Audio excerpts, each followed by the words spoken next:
Hi friends, how are you? Please subscribe చేయండి friends. Please friends subscribe చేయండి నా ఛానల్ని. Please friends request friends subscribe చేయండి. Okay friends, నిన్న సండే రోజు ఎలిమినేషన్ ఉండదు, బిగ్ బాస్ ఎలిమినేషన్ ఏది ఉండదని ముందర చెప్పడం జరిగింది. మీకు ఆల్రెడీ నేను వీడియో చేసి పెట్టడం కూడా జరిగింది. అది 100% రుజువు అయింది. ఎందుకంటే నేను ప్రతి వారం చెప్తున్నాను ఎలిమినేషన్ ఎవరు అవుతారు ఎవరు కారు అని కూడా క్లియర్గా చెప్పా. లాస్ట్ చివరికి ఎవరున్నారో కూడా ఓటింగ్లో పేర్లతో సహా చెప్పా. వాళ్ళిద్దరు ఎలిమినేషన్కి రావడం కూడా జరిగింది. వాళ్ళిద్దరు ఇట్లా దివ్య ఎలిమినేషన్ అయింది. కానీ ఇమానియల్ తన పవర్ ఉపయోగించి, తన దగ్గర ఉన్న బిగ్ బాస్ పవర్ ఉపయోగించి నామినేషన్స్ ప్రక్రియనే ఎలిమినేషన్స్ ప్రక్రియనే రద్దు చేసిండు. ఎలిమినేషన్ ప్రక్రియను రద్దు చేయడం జరిగింది ఫ్రెండ్స్. కాబట్టి నేను చెప్పింది 100% షూర్ అయింది. నేను ఆల్రెడీ వీడియో కూడా పెట్టడం జరిగింది నిన్న, మీరు అందరూ చూసే ఉంటారు ఫ్రెండ్స్. ఓకే ఫ్రెండ్స్, అయితే నిన్న ఇమానియల్ ఆ విధంగా చేయడం కరెక్టేనా, ఎలిమినేషన్ లేకుండా చేయడం కరెక్టేనా అంటే, ఒకటి ఫ్రెండ్స్, సంజనాకి ఇమానియల్ మధ్య బాండింగ్ ఉంది. ఆల్రెడీ తల్లి కొడుకు మధ్య బాండింగ్ ఉన్నట్టు ఉంది. తర్వాత దివ్యాకి ఇమానియల్ మధ్య కూడా ఫ్రెండ్షిప్ బాండింగ్ ఉంది. ఎందుకంటే ఇమానియల్ చాలాసార్లు కెప్టెన్ కావడానికి, ఏదైనా టాస్క్లో గెలవడానికి కూడా దివ్య చాలా వరకు సహాయం చేసింది. అయితే ఈ రెండు దృష్టిలో పెట్టుకొని ఇమానియల్ ఆ విధంగా చేయడం జరిగింది. అయితే ఇక్కడ ఒక విషయం చెప్పాలి. మనం ఒక స్నేహం చేసేటప్పుడు, ఫ్రెండ్షిప్ చేసేటప్పుడు, ఎవరితోనైనా స్నేహం చేసే ముందల వాడు మంచివాడా చెడ్డవాడా అనేది ఆలోచించాలి. ఇది మన పాతకాలం నుంచి వచ్చిన మాటే, కానీ మీకు ఒకసారి చెప్పాలనిపించింది ఫ్రెండ్స్, అందుకోసం చెప్తున్నా. అయితే ఒక ఫ్రెండ్షిప్ చేయాలంటే ఒక పర్సన్తో ముందల్నే వాడు మంచివాడా చెడ్డవాడా అని 1కి 100 సార్లు ఆలోచించాలి. ఒక్కసారి ఫ్రెండ్షిప్ చేసిన తర్వాత వాడు చెడ్డవాడైనా వాడితోనే ఉండాలి, మనం మంచివాడైనా వాడితోనే ఉండాలి. వాడు చెడు పనులు చేస్తుంటే అది తప్పు అనుకుంటూ వాడికి సపోర్టు చేసుకుంటూ ఆ పనులని నుంచి వాడిని తప్పియాలి. అప్పుడు మాత్రమే ఫ్రెండ్షిప్ విలువ ఉంటుంది. అదే విషయం. అంతేకాకుండా కర్ణుడు ఆ విధంగా చేయడం వల్లే ఇప్పుడు ప్రపంచం ఉన్నంత వరకు కూడా కర్ణుడు పేరు ఉంటుంది మహాభారతంలో. కర్ణుడు ఏం చేసిండు? శ్రీకృష్ణ భగవానుడు, కుంతీదేవి ఇద్దరు వచ్చి,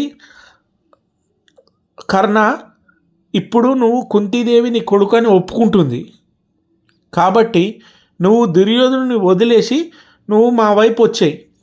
పాండవరాజులో అగ్రగణ్యుడు నువ్వే కాబట్టి ఈ మొత్తం రాజ్యానికి నీవే రాజు అవుతావు కాబట్టి నువ్వు మా వైపు వచ్చాయని కృష్ణ భగవానుడు అంటాడు. అప్పుడు కర్ణుడు ఒకటే మాట అంటాడు, నన్ను ఆ సభలో అర్జునుడితో ఎవరు గొప్ప అని చెప్పి అడుగుతున్నప్పుడు, అర్జునుడితో యుద్ధం చేసి ఎవరు గెలుస్తారని అడిగినప్పుడు సభలో, అప్పుడు నేను వచ్చా.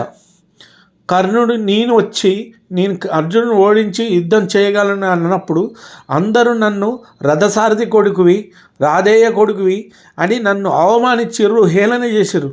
నా కోసం నిలబడ్డది ఒక్కడే, దుర్యోధనుడు. అతడు మాత్రమే నా కోసం నిలబడ్డాడు. అతడు మాత్రమే రాజ్యాన్ని, అతడికి అవసరం లేదు, అయినా నా కోసం రాజ్యాన్ని ఇచ్చిండు. అట్లాంటి దుర్యోధనుడు ఒకవేళ నేను ఇప్పుడు అడిగితే ఆయన రాజ్యాన్ని మొత్తం ఇవ్వమన్నా కూడా ఒక్క సెకండ్ కూడా ఆలోచించకుండా ఆ రాజ్యాన్ని మొత్తం నాకు ఇచ్చి దుర్యోధనుడు వెళ్ళిపోతాడు. అలాంటి ఫ్రెండ్కి నేను మోసం చేస్తే నాకు ఈ ఫ్రెండ్షిప్కే న్యాయం ఉండదు కృష్ణ. కాబట్టి నేను దుర్యోధనుడికి మోసం చేయలేను. నేను బతికి ఉన్నంత వరకు దుర్యోధనుడితోనే ఉంటా, అది మంచైనా చెడైనా. యుద్ధంలో ధర్మమే గెలుస్తుంది అని కృష్ణభావుడు చెప్పినప్పుడు కృష్ణభావుడు ఆనందంతో, సంతోషంతో కర్ణుడిని ఆలింగనం చేసుకుంటాడు. కుంతీదేవి ఏడ్చుకుంటూ వెళ్ళిపోతుంది. అది స్నేహం. కాబట్టి ఇమానియల్ చేసింది 100% కరెక్టే. ఇది కరెక్టే చేయాలి. ఎందుకంటే సంజన కూడా చాలా వరకు ఇమానియల్కి చాలా విషయాల్లో సపోర్ట్ చేయడం జరిగింది. ఇమానియల్ కూడా సంజనకి సపోర్ట్ చేయడం జరిగింది. కానీ అసలు ఎలిమినేషన్ అయ్యే జోనే వచ్చింది. డైరెక్ట్ ఇంట్లో నుంచి వెళ్ళిపోయే జోను ఆయన కాడ అధికారం ఉంది. ఆ అధికారాన్ని ఉపయోగించి సేవ్ చేయాల్సిన ఒకటి ఉంది. ఎందుకంటే లేకపోతే ఆయన బయటకు, ఒకవేళ సంజన బయటకు వచ్చిందంటే, ఒకవేళ ఆ రోజు దివ్య ఎలిమినేషన్ కాకుండా ఒకవేళ సంజన ఎలిమినేషన్ అయ్యేది ఉంటే ఇమానియల్ మీద ఎంత మనసపడేది. సంజన కూడా కొడుకు అని నా మనసు మీదే గుద్దేవరా అని చెప్పి సంజన అనేది ఆ మాట. కప్పు గెలవడం కాదు ఫ్రెండ్స్ ముఖ్యం, మనసులు గెలవాలి. ఇమానియల్ అది చేసిండు ఫ్రెండ్స్, మనసు గెలిచిండు. నిన్న అది తనకిచ్చిన పవర్ వాడిండు. వాళ్ళిద్దరిని గెలిపించిండు. ఓకే ఫ్రెండ్స్, అయితే అసలు ఏం జరిగింది నిన్న ఎపిసోడ్లో దాని గురించి మాట్లాడుకుందాం ఫ్రెండ్స్. ఒకసారి నేను మొదటి నుంచి ఒకటి చెప్తున్నాను ఫ్రెండ్స్, దివ్య సంజన బయటికి వెళ్ళినట్టయితే వీళ్ళిద్దరు ఇట్లా ఒకరు ఎలిమినేట్ అయితే ఖచ్చితంగా హౌస్లో మనకి కావాల్సిన ఒక దమ్ అనేది కనిపించకపోయి ఉండేది. ఎందుకంటే వాళ్ళిద్దరూ ఆర్గ్యుమెంట్ చేసేటవాళ్ళు, గొడవలకి ఏదైనా తనుజాతో కూడా ఫస్ట్ కాంచి ఆమెకి బాండింగ్ కరెక్ట్ లేదు కాబట్టి ఏదైనా గొడవ చేయాలన్నా, కొద్దిగా ఇల్లు సందడిగా ఉండాలన్నా కూడా వీళ్ళిద్దరు, ఎందుకంటే మిగతా వాళ్ళంతా కామ్. ఇప్పుడు రీత చౌదరిని చూసుకున్నట్టయితే ఆమె ఎంతసేపటికి పవన్ అని చుట్టూ తిరుగుతుంది. ఈ కళ్యాణ్ చూసుకున్నట్టయితే మనం కళ్యాణ్ గేమ్ ఆడతాడు కానీ ఆయన కూడా ఒక జోన్లో ఉండిపోతుండు. మామూలుగా అంటే ఎంటర్టైన్మెంట్ జోన్లోకి రావాలంటే వీళ్ళిద్దరు ఉన్నట్టయితే హౌస్లో చాలా వరకు సపోర్ట్ ఉంటుంది అందరికీ, అంటే హౌస్ నడవడానికి కూడా అవకాశం ఉంటుంది. వాళ్ళిద్దరు లేకుండా ఉన్నట్టయితే హౌస్ డల్ అయిపోతుంది. నేను కూడా అదే అనుకున్నా, దివ్య సంజనాలో ఎవరైనా ఒకరు ఉండాల్సిందే ఖచ్చితంగా అనుకున్నా. ఎందుకంటే వాళ్ళిద్దరు ఇట్లా ఎలిమినేట్ అయ్యారు అనుకోండి, ఖచ్చితంగా హౌస్ చిన్నబోతుంది. నెక్స్ట్ ఆర్గ్యుమెంట్ చేయడానికి కూడా ఏమి ఉండదు. ఇప్పుడు నామినేషన్స్ ప్రక్రియ ఉందనుకోండి, దాంట్లో కూడా వేడి ఏమి జరగదు. ఎంతసేపటికి సుమన్ అన్నుండు సైలెంట్ అయిపోతాడు. ఆయన ఎంతసేపటికి ఆయన ఒక ఎలిమినేషన్ జోన్లో ఒక నామినేషన్ అప్పుడు మాత్రమే మాట్లాడడం జరుగుతుంది తప్ప మిగతా అప్పుడు కామ్గా ఉంటాడు. కాబట్టి ఖచ్చితంగా దివ్య సంజన వీళ్ళందరూ ఉండాలి హౌస్లో, లేకపోతే చూడలేం. అందుకోసం బిగ్ బాస్ కూడా అదే అనుకున్నాడు. నాగార్జునకు కూడా తెలుసు, కానీ నాగార్జున ఇమ్మానియల్తో అది వాడేటట్టు ప్రోత్సహించి అది వాడిన తర్వాత ఇమానియల్ టార్గెట్ చేసిండు. మళ్ళీ చూడండి, ఇమానియల్ టార్గెట్ చేసిండు.